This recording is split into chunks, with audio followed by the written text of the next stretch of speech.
Right, in this video I'm going to do a quick comparison between two really popular weed killers. One is glyphosate, sometimes goes under brand names like Roundup or I don't know, there's various other ones, but I couldn't think of Roundup at the moment. But glyphosate, and the other one which I'm going to try is Grazon Pro.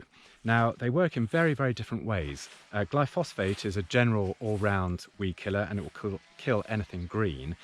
Grazon, on the other hand, is a very selective weed killer. It won't kill grass, but it will kill things like broadleaf plants like dock leaves. We've got nettles there, we've got thistles here as well.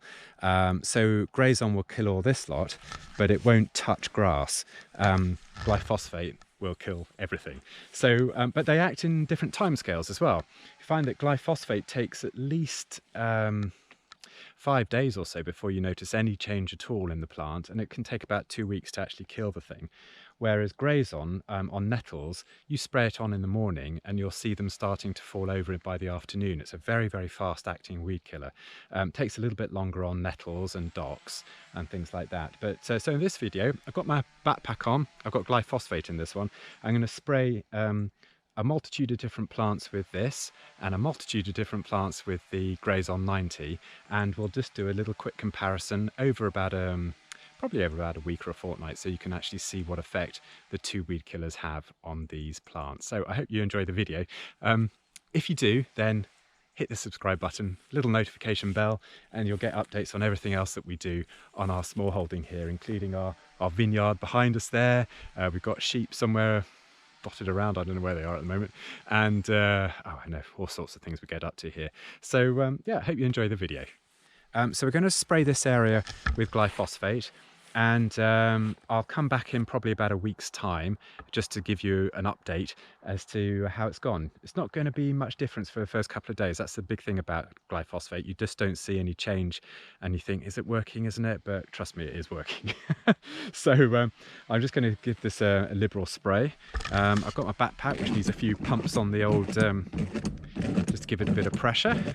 And then we should be able to just sort of spray this area. Now, if you're really concerned about health and safety and all this kind of thing, then wear the appropriate face masks and coverings and things like that. It does recommend it in the instructions. As I'm only going to do a very small patch here, I'm not going to worry too much about it. So just give it a nice good old spray, all this stuff. Make sure it's all really nicely covered. Couch grass, dock leaves. So we should find all this will die eventually. A bit of stuff down here as well. So that's my first patch I'm going to do. That's with glyphosate. The next bit I'm going to do is with Grazon Pro. Right, that half we did with glyphosate. In the backpack now I've got Grazon Pro. So I'm just going to pick a similar patch here. I've got loads of nettles, thistles, grasses, everything like that. So I'm just going to spray this area with Grazon Pro, and we'll compare the results. I always find that Grazon's got quite a distinctive smell. Also, it is milky white, so you can definitely see the difference between the two weed killers. The glyphosate's clear, this one's milky white. So anyway, I shall do this. Also, another thing whilst I'm doing this, I'll just explain the concentration ratios between the two weed killers. With Grazon Pro, you're using around about 60 millilitres of weed killer to 10 litres of water. With glyphosate, it's around about 160 millilitres of weed killer to 10 litres of water. So the concentrations are quite different. Don't know if that's any of interest at all. It certainly is on the packets that we were using. So I'm sprayed a nice load on the thistles there, on the nettles there. We'll try the spraying it on the grass as well. Just pump up my bottle again. So we'll spray loads on the grass, see what happens to the grass. That's a nice thistle to attack. There's some nice grass here. We'll put some weed killer on the grass around here as well, just to see what it does. Okay, next morning now, so this is 12 hours after we applied the weed killers, and you can see that the Grazon Pro has already started to take effect. The thistles are starting to bend over, so too are the nettles. Not hugely so at the moment, but they are having an effect. The heads are starting to, of this thistle here, is starting to bend over, and they're looking a little bit sorry for themselves. The glyphosate, on the other hand, which was this little section here, doesn't look as if it's done anything at all just yet, but it will. But anyway, this is day 1. Glyphosate is an interesting chemical. It attacks the shikimate metabolic pathway, which is a 7-step metabolic pathway found in all plants, everything green essentially, and by interrupting that pathway it means that the plant can't produce the folates and amino acids necessary to produce their enzymes and proteins that are needed to sustain life. So over time the plant just dies. That same metabolic pathway is not found in humans and animals, so glyphosate is relatively, I say it's relatively safe, it's just not as toxic to humans as it is to plants. Previous weed killers like paraquat and diquat and things like that, which were really effective, were also extremely toxic to humans, and for that reason I think they've been banned for sale in most countries now. Glyphosate taking over that role. Day 2 now, and the sun is shining, which is good. You can see an obvious difference now. The Grazon Pro is really attacking the nettles and the thistles, which is fantastic. It's not affected the grass at all though, which is just what we want. So nettles and thistles. It's also really good on brambles, anything broadleafed essentially, so things like the nettles and thistles that we put it on, but also the dock leaves and what else? I don't know, anything broadleafed, but not grass. And so that is the Grazon Pro on day 2.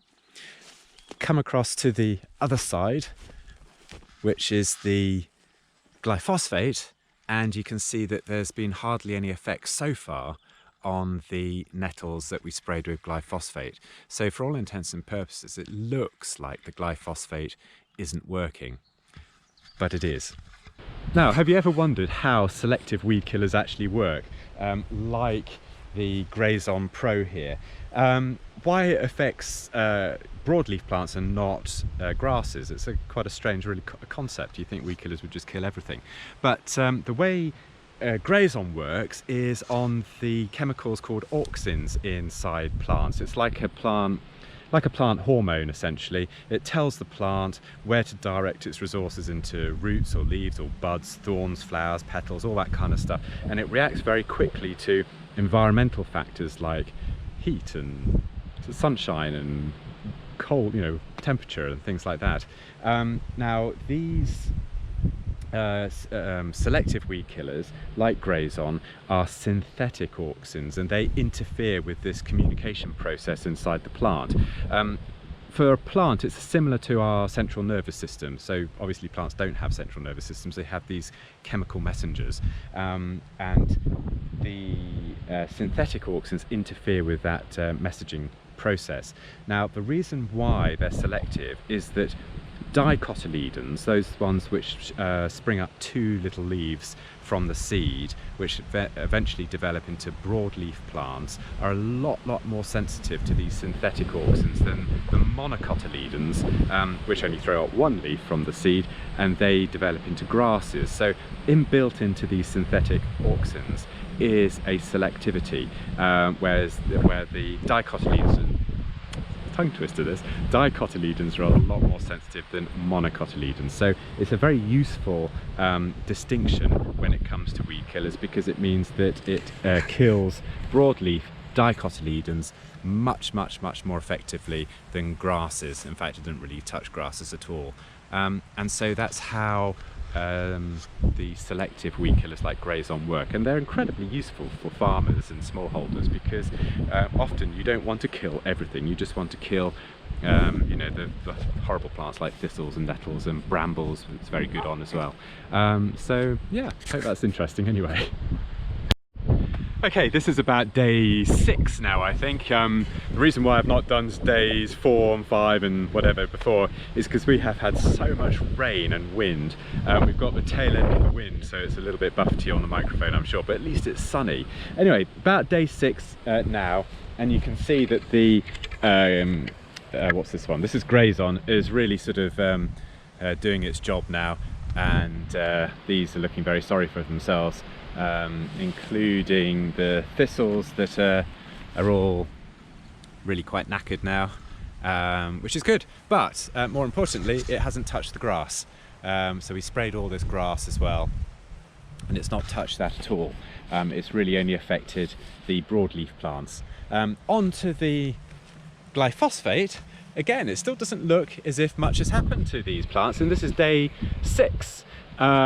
But I suppose we can see a slight difference on some of the dock leaves. They're starting to go now. The nettles haven't really done much. The grass is starting to look a little bit sorry for itself as well. Nettles, it hasn't affected so much just yet. Yeah, the docks are starting to fall over. The grass is yellowing up. So it is starting to have an effect. All these plants will die eventually. So yeah, we'll keep an eye on them. Right, we're on to about day 14 now, and if you look down on the nettles and things which I sprayed with the Grazon Pro, these have really really died now. They're turning black. There's hardly any green left in them at all. So we've got nettles that we've sprayed there. We've got some thistles just there, which have fallen over completely, and they're well on their way to dying. Glyphosate, on the other hand, works in a different way, and 2 weeks on you can see that the tips of the nettles are turning yellow, and eventually the whole plant will turn yellow and then eventually black. You can see the leaves yellowing really nicely on these, and up there you've got some other nettles where a few more leaves are turning yellow. On these ones the docks are turning yellow, and they'll be turning black within another fortnight or so. So glyphosate is a much slower acting weed killer, but it does kill everything green. Okay, glyphosate, 4 weeks on after application, you can see that the grasses all the way along the line of vines that I've applied it to is totally dead. That yellowing effect has gone right down to the base of the plant, and it's killed everything that I've sprayed the weed killer on. So for that reason, you've got to be very careful what you spray, because if you get it on the leaves of things that you don't want to get rid of, it will kill them as well. So just be a bit careful with glyphosate, because it will kill everything. But anyway, that's 4 weeks on, and as you can see, it's really effective. So in conclusion, both weed killers are really, really good if used in combination on a small holding or farm. They've got different purposes. The Grazon is selective, the glyphosate is non-selective, and we use them both, and we just find them fantastic for just keeping weeds and grasses under control where we need to.